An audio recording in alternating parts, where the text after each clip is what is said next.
দেশের বাইরে আমার কোনো ঠিকানা নেই, এটাই হলো আমার ঠিকানা।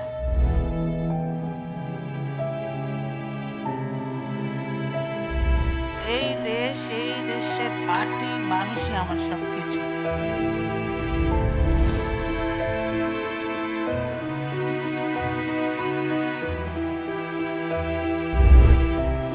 দেশনেত্রী বেগম খালেদা জিয়া শুধু একটি পরিবারের অভিভাবক ছিল না, তিনি বাংলাদেশের অভিভাবক ছিলেন। আপনারা জানেন, বেগম খালেদা জিয়া স্বৈরাচার এরশাদ বিরোধী আন্দোলন করেছেন। তিনি একজন যিনি থেকে এশিয়া রাজনীতিতে এসে তিনি অবশ্যই নেত্রী হয়েছেন এরশাদ বিরোধী আন্দোলন করতে গিয়ে। এরশাদ বিরোধী আন্দোলনে অনেকে এরশাদের সাথে আপোষ করেছেন। আওয়ামী লীগ বলেন, জামাত বলেন, সবাই এরশাদের সাথে আপোষ করে নির্বাচন করেছেন, সংসদ সদস্য হয়েছেন। কিন্তু বেগম খালেদা জিয়া কিন্তু অনেক অত্যাচার নির্যাতন সহ্য করে কিন্তু তিনি এরশাদের সাথে আপোষ করেন। তিনি বাংলাদেশের মানুষকে গণতন্ত্র ফিরিয়ে দিয়েছেন। তিনি 91 সালে যখন সাথে পতন হলো, আপনারা জানেন বাংলাদেশে রাষ্ট্রপতি শাসিত সরকার ছিল, বিএনপির গঠনতন্ত্রী রাষ্ট্রপতি সরকার ছিল। বেগম খালেদা জিয়া দেশের কথা চিন্তা করে তিনি এই দেশে নিজের দলে গণতন্ত্র উপেক্ষা করে তিনি সংসদীয় পদ্ধতি তিনি চালু করেছেন। তিনি ছিলেন বাংলাদেশের আপামর জনগণের একজন অভিভাবক। আমরা একজন অভিভাবককে হারিয়েছি।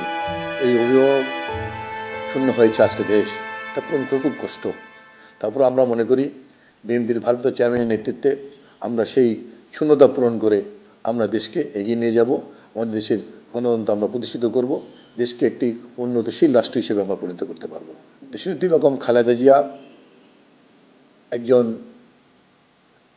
এমন একজন নেত্রী যিনি শুধু দলের নেত্রী নয়, দেশের নেত্রী নয়, তিনি একজন এই দক্ষিণ এশিয়ার একজন নেত্রী, যিনি এই দেশকে এবং দক্ষিণ এশিয়াকে তিনি ঐক্যবদ্ধ করার জন্য কাজ করেছেন এবং এই দক্ষিণ এশিয়ার জনগণকেও ঐক্যবদ্ধ করার জন্য কাজ করেছেন। আপনারা জানেন, শহীদ রাষ্ট্রপতি জিয়াউর রহমান যখন শাহাদাত বরণ করেন 1991 থেকে 96 সরকারি যে সরকার ছিল, আপনারা দেখবেন ওই সরকারের আমলে বেগম খালেদা জিয়া অনেকগুলো উল্লেখযোগ্য কাজ করেছেন। প্রথমে যেটা বলেছি, তিনি রাষ্ট্রপতি সরকার বাতিল করে তিনি সংসদীয় পদ্ধতি তিনি চালু করেছেন। এটা বাংলাদেশের ইতিহাসে একটি বিরল ঘটনা। পাশাপাশি তিনি বাংলাদেশের মেয়েদেরকে ক্লাস 1 থেকে 10 পর্যন্ত বিনামূল্যে শিক্ষার ব্যবস্থা করে দিয়েছিলেন। তিনি মহিলা মন্ত্রণালয় সৃষ্টি করেছিলেন। তিনি প্রবাসীদের জন্য আলাদা মন্ত্রণালয় সৃষ্টি করেছিলেন। তিনি মুক্তিযোদ্ধাদের জন্য মুক্তিযোদ্ধা মন্ত্রণালয় সৃষ্টি করেছেন। এমনিভাবে অনেক উল্লেখযোগ্য তিনি পদক্ষেপ নিয়েছিলেন। বিশেষ করে আমি বলবো, শিক্ষা খাতে যে পদক্ষেপগুলা, এই পদক্ষেপগুলা তিনি তার খুব উল্লেখযোগ্য এবং এমনকি তিনি মাদ্রাসা শিক্ষার উন্নয়নের জন্য তিনি কাজ করেছিলেন। আমি যে কথাটি বলতে চাই সেটি হলো, বাংলাদেশের রাজনীতিতে বেগম খালেদা জিয়ার সাথে কারোর তুলনা করার কোনো সুযোগ নেই। বেগম খালেদা জিয়া যিনি বাংলাদেশের ইতিহাসে সারা জীবন থাকবেন। কারণ বেগম খালেদা জিয়া এদেশের মানুষের জন্য কাজ করেছেন, এই দেশের উন্নয়নের জন্য কাজ করেছিলেন। আপনারা জানেন 111 সরকার কিন্তু বেগম খালেদা জিয়াকে তাকে জোর করে বিদেশে পাঠিয়ে দেওয়ার জন্য অনেক চেষ্টা করেছিলেন, কিন্তু যাননি। মৃত্যুর ঝুঁকি নিয়েও তিনি দেশে থেকেছেন। তিনি বলেছেন, দেশের বাইরে আমার কোনো ঠিকানা নেই, মরতে আমি দেশেই মরব। তিনি গ্রেপ্তার হয়েছেন, তার 2 সন্তান নির্যাতিত হয়েছিল, নির্যাতিত হয়ে এক সন্তান শাহাদাত বরণ করেছেন। তারপরে কিন্তু বেগম খালেদা জিয়া তিনি দেশ থেকে পালিয়ে যাননি। এই গত ফ্যাসিস্ট সরকার কিন্তু বেগম খালেদা জিয়াকে বহু চেষ্টা করেছেন, তো বেগম খালেদা জিয়া কিন্তু এই ফ্যাসিস্ট সরকারের সাথে কোনো আপোষ করেননি। এটা কি সুন্দর একটা প্রোগ্রাম।